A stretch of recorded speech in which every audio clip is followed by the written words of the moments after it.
Hello and welcome back to Shakesyear. We are working on London Prodigal and we're going to get to hear from Old Flowerdale today in Act 1, Scene 8. Now remember, Old Flowerdale is Matthew's father and he is currently in disguise as Christopher, Matthew's servant, because he wants to be able to keep an eye on Matthew. Matthew is not the greatest person in the world. He gambles, he breaks his promises, he drinks, all of these sorts of things.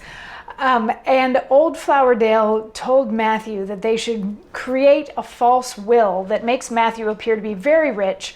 So then Spurcock will see this and see that Luce would be the beneficiary of all of this stuff, and then allow Matthew to marry Luce, which is what he actually wants to do. Even though Spurcock has actually told a couple other people that they can marry Luce, and Luce wants to marry Greenshield. But Civet and Francis are also going to get married, and they're very happy about it, and they promise to live within their means. So, Act 1, Scene 8, we're on the street in front of Matthew's house, and Matthew and Old Flowerdale come out, and they've got their foils, like they're getting ready for this duel, because Matthew had challenged Oliver to a duel. Remember, Oliver is rather a hothead. So they're like getting ready for that, and then they see that Spurcock and Weathercock are coming, and Matthew is like, oh, I don't want to talk to these guys.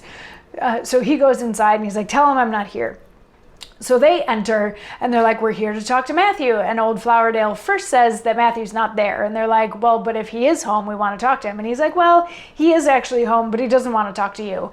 And then he's like, this is about the duel. Yeah. And they're like, no, it's about something else. And he's like, no, because if it's about the duel, he totally plans to fight. And they're like, no, it's about something else. And this happens like 2 or 3 times until finally, like, Old Flowerdale gets it, or lets them know that he gets it, and he's like, okay, I'll go get Matthew. So Matthew comes out and he's like, oh, I've been passing the time reading some Machiavelli. Good chap, he. And Spurcock is like, wait, there's some sort of argument going on between you and Oliver? And Matthew's like, no, he's my bestest friend. And Spurcock is like, are you sure that there's not anything between you? And similar to is this about the duel? No, it's not about the duel, because if it's about the duel, there's like 3 or 4 back and forths. But each time that Matthew is talking about it, he strips away a little bit of the very good friend bit and starts to show cracks that maybe he and Oliver are not besties, until finally he's like, okay, yes, we have a beef between us. We're gonna duel tomorrow, and at that duel, I'm absolutely gonna be there, and I'm either gonna kill him or he's gonna kill me, and there's nothing that can be done about that. That's just the state of our relationship. That's how that works. And Spurcock is like, you know, I see some elements of goodness in you, though. So I have some other news. If you're okay with like forgetting about the duel thing, you can marry my daughter. I'm totally cool with you marrying Luce. And Matthew's like, wait, no, like, why would this doesn't make any sense. I want to go fight the duel. So again, we get this back and forth where Spurcock is saying what Matthew wants him to say, but Matthew is not going along with it. And to the point where Spurcock literally says, take me now or take me never, to be like, either you marry my daughter now or never mind, the whole thing's off. And finally Matthew is like, yeah, okay, yeah, I'll marry her. We're like, never mind the duel, I'll marry Luce, that's cool. So Spurcock and Weathercock leave. And Old Flowerdale turns to Matthew and he's like, so how are we supposed to dress for this wedding that you're gonna have to have? Like, this is gonna be fun to pick out the clothes. And Matthew's like, yeah, it doesn't really matter all that much, because I really don't care about this woman at all. I'm really just after her money.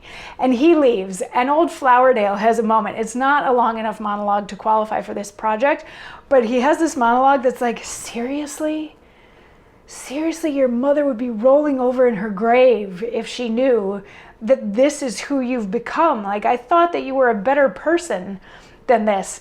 At which point Uncle Flowerdale comes in and he's like, so what do you think of your son now that you've been able to observe him for a while? And Old Flowerdale is like, oh, brother, heedless as a libertine, even grown a master in the school of vice, one that doth nothing but invent deceit. For all the day he humors up and down how he the next day might deceive his friends. He thinks of nothing but the present time. For one groat ready down, he'll pay a shilling, but then the lender must needs stay for it. When I was young, I had the scope of youth, both wild and wanton, careless and desperate, but such mad strains as he's possessed withal, I thought it wonder for to dream upon.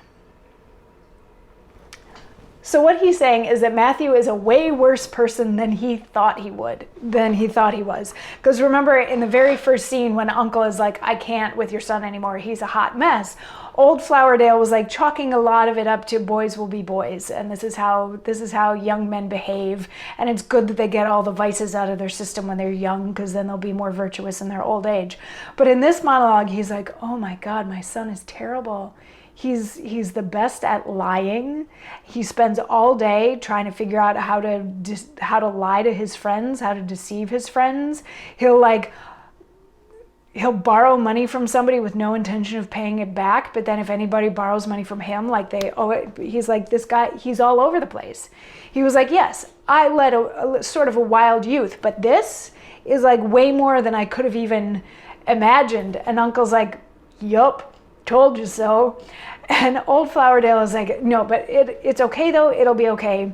He's marrying loose, and that'll settle him down a bit. But what will really sort of rein him in is if you arrest him in public, in front of everybody, in the middle of the street, on his wedding day. And Uncle's like, on his wedding day? That's mean. Who arrests somebody on their wedding day? How about we do it the day after? And Old Flowerdale's like, well, no, this is the only way that he's really going to learn. So you have to approach him and arrest him, saying that he owes you like 3,000 pounds or some sort of thing, to like make a spectacle out of him. And this is also good because we will get to see how Spurcock reacts to that, and we'll get to see how Luce reacts to that, and like figure out, does she actually love him? So Old Flowerdale's like, ultimately, like, yes, this is going to be really embarrassing for him and maybe sort of hurtful, but it's going to be a good thing in the long run. We're actually doing him a favor if we arrest him on his wedding day. And that's the end of the scene. So we've got a couple of fake wills, we've got one good marriage, we've got one questionable marriage, and now we're going to have a false arrest coming up ahead of us. So yeah, this play, it's going in all sorts of fun directions, and come on back tomorrow for more to see where it's going to go next. Mwah.